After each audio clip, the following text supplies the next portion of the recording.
warahmatullahi wabarakatuh. Saya akan mempresentasikan materi LSS ini sesuai dengan kemampuan saya, di mana saya mengambil materi ini tentang prinsip pembelajaran dan asesmen. Prinsip pembelajaran dan asesmen dilihat dari nilai-nilai yang melandasi kebijakan praktek terkait pembelajaran dan asesmen di kelas, kan pendekatan atau teknik konkret dalam mengajar dan melakukan asesmen. Penerapan bisa berbagai sesuai dengan kondisi atau konteks.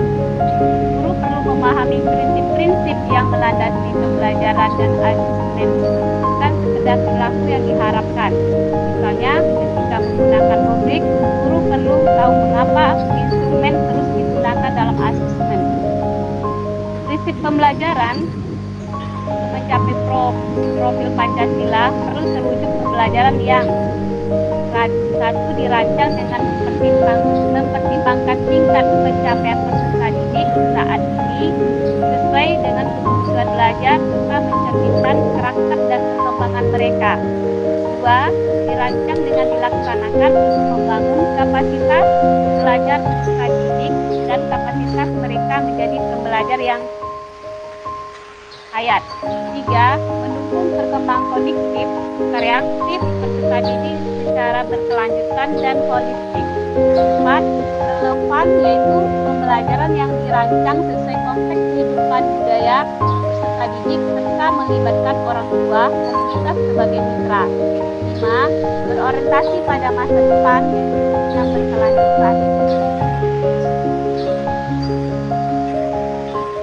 Pembelajaran dirancang dengan mempertimbangkan tingkat pencapaian peserta didik saat ini sesuai dengan kebutuhan serta mencerminkan karakter dan perkembangan mereka, mendukung terbentuknya kesejahteraan peserta didik. Peserta didik berikan penanaman karakter, pengetahuan, kompetensi sebagai bekal hidup di masyarakat. Selain itu, dengan peserta didik belajar sesuai dengan tingkat perkembangan dan pencapaian mereka, kesejahteraan psikologis yang baik berbanding lurus dengan keberhasilan akademik peserta didik dan semangat mereka untuk bersekolah. Pembelajaran dirancang dengan mempertimbangkan tingkat pencapaian peserta didik saat ini sesuai dengan kebutuhan belajar serta mencerminkan karakter dan perkembangan mereka, menghargai dan menghormati hak peserta didik untuk belajar. Setiap peserta didik memiliki hak untuk belajar dan menerapkan pengajaran yang layak, baik anak yang masih kurang berhasil belajar pun maupun anak yang cerdas dan berbakat memiliki hak yang sama dan mendapat pendidikan yang bermutu di sekolah. Dengan menyusun pembelajaran sesuai dengan tingkat perkembangan dan kemampuan peserta didik, kita menghargai, menghormati dan memenuhi hak mereka belajar.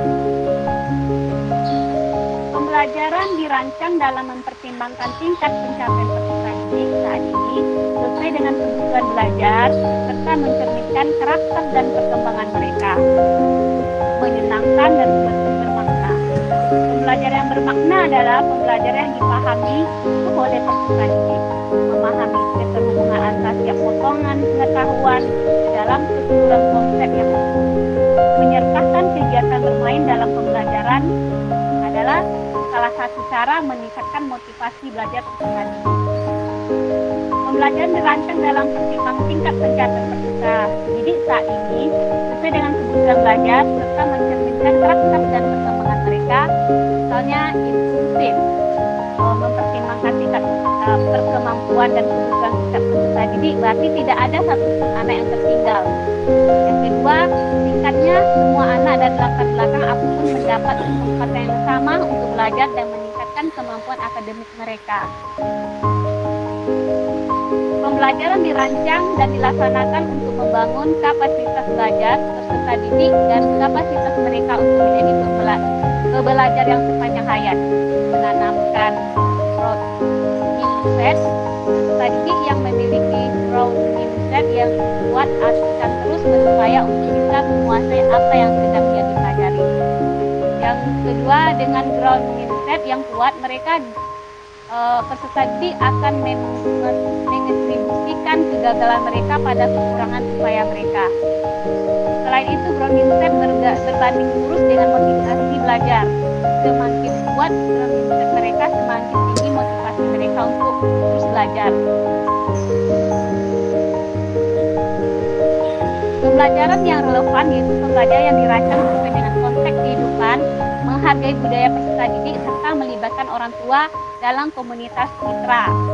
Berpusat pada anak, di mana kehidupan dan latar belakang keluarga peserta didik menjadi pertimbangan guru untuk merancang pembelajaran dan asesmen, menguatkan identitas anak sebagai bagian dari lingkungan. Keselarasan antara pembelajar yang berlangsung di sekolah, rumah, dan lingkungan masyarakat, mengembangkan kemampuan untuk hidup bermasyarakat. Terhadap cuma itu presentasi yang bisa saya sampaikan.